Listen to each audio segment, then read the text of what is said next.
ये कहा जा सकता है कि पॉलिटिकल स्टेबिलिटी की जो चाबी है वो कैदी नंबर 804 के पास है, इसके बगैर पॉसिबल नहीं है। He is one of the major stake holder है। ये जो बहरान क्रिएट हुए, अगर आप उनको लगता है कि उनसे बात किए बगैर, मुज़ाकरात किए बगैर इस तरह से मुल्क चल सकता है, यू थिंक कि इस तरह से पॉलिटिकल स्टेबिलिटी आ सकती है? एक तरफ मुज़ाकरात की बात करते हैं, फिर प्रैक्टिकली उनके एक्शन कुछ और होते हैं। मुझे तो बड़ा अजीब लग रहा है कि जो इस वक्त इलेक्शन जीत के नाम नेहाद जीत के भी जो आए हैं, जो हुकूमत में है, उनकी चेहरों में कोई खुशी या इत्मीनान नहीं। हिज़्ब इख्तिलाफ भी बड़ी तंग है। एक बंदा जो खुश बाश बैठा लगता है और इत्मीनान से है और किताबें पढ़ रहे हैं, वर्जिश भी कर रहे हैं, बयानात भी दे रहे हैं, वो कैदी नंबर 804 है और सारी सियासत उनके इर्द गिर्द घूम रही है। It's all about him. या उनके बयानात पर या उनके बारे में बात होती है या उनके केसेस पर होती है। तो मैंने तो कहा था पार्लियामेंट में, आपको याद होगा मेरी तकरीर भी थी, जितने सियासी कैदी हैं बशमूल इमरान खान को रिहा किया जाए और हीलिंग टच दे।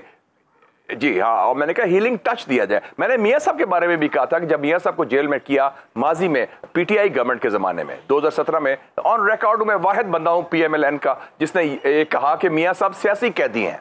बाकी उसको डरे हुए थे कि फैज़याब हो रहे थे या डर रहे थे कि क्या हो जाए ये वो। मैंने कहा ये सियासी कैदी है मियां साहब, तो हमें बात सही करनी चाहिए। वो भी गलत था जो मियां साहब के साथ हुआ, उनको ज्यादती की और उनको झूठे केसेस में डाला। और अब भी अब भी जो हो रहा है ये भी गलत है, लेकिन सर प्रॉब्लम ये आ जाती है, दे वर वेरी रिडिकुलस। लेकिन फिर बात ये आ जाती है जी, हम जनरल एमनेस्टी देने को तैयार है बलूचिस्तान में, हम जनरल एमनेस्टी देने को तैयार है दहशतगर्दों को, तो हम माफी दें लोगों को, आगे बढ़े।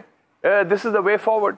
और आप तक सेटल डाउन हुए मामला। मसला ये है 9 मई से आगे मामलात बढ़ नहीं रहे ना, स्टेगनेट हो चुके हैं।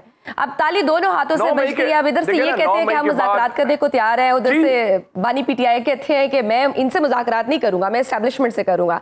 यू थिंक एस्टैब्लिशमेंट को थोड़ा सा इनिशिएटिव ले फिर? देखिए जी नहीं, मैंने तो कहा था अपनी तकरीर में, दोनों तरफ पिछले साल भी आपको याद होगा, मैंने कहा था कि पीटीआई भी अपनी जो महाजराई की सियासत छोड़े, अदारों से ना लड़े, फौज से लड़ाई बंद करे। और हमारे लोग उसको जुडिशरी से लड़े थे उस वक्त के चीफ जस्टिस से। मैं कहा हम भी लड़ाई वो बंद करें इदारों के साथ, जुडिशरी के साथ, क्योंकि ये इदारे जो हैं इनको अपना काम करने दें और इसमें we should learn from lessons from the past.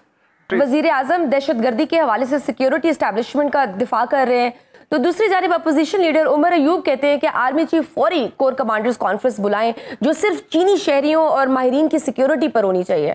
So conference अब तक सिक्योरिटी की नाकामी का भी जायजा ले, तो बताया जाए कि चीनी शहरियों को निशाना बनाने वाले दहशतगर्दों के पीछे भी क्या वीगो डाले लगे थे या सिर्फ पीटीआई के पीछे लगे हैं? आप इस बयान को, इस मुतालबे को कैसे देखते हैं? ठीक है ना, वो सियासी बयानात हर तरफ से आते हैं, वो फुल टाइम वो एक दूसरे को इल्जाम देते हैं। मैं कहता हूँ उससे भी बड़ा एक मसला आया है।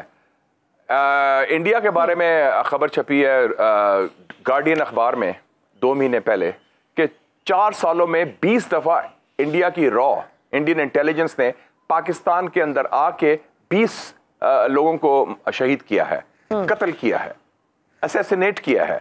और कनाडा में भी जाके उन्होंने किया, कोशिश कर पकड़े गए। वो भी बड़ी सीरियस बात है कि आपके मुल्क में आपका दुश्मन मुल्क के जो टेररिस्ट हैं, स्टेट टेररिज्म इंडिया कर रहा है, तो we should take note of it. National security का इशू जो है वो मेरे ख्याल में सियासी वाबस्तगियों से बालातर होने चाहिए।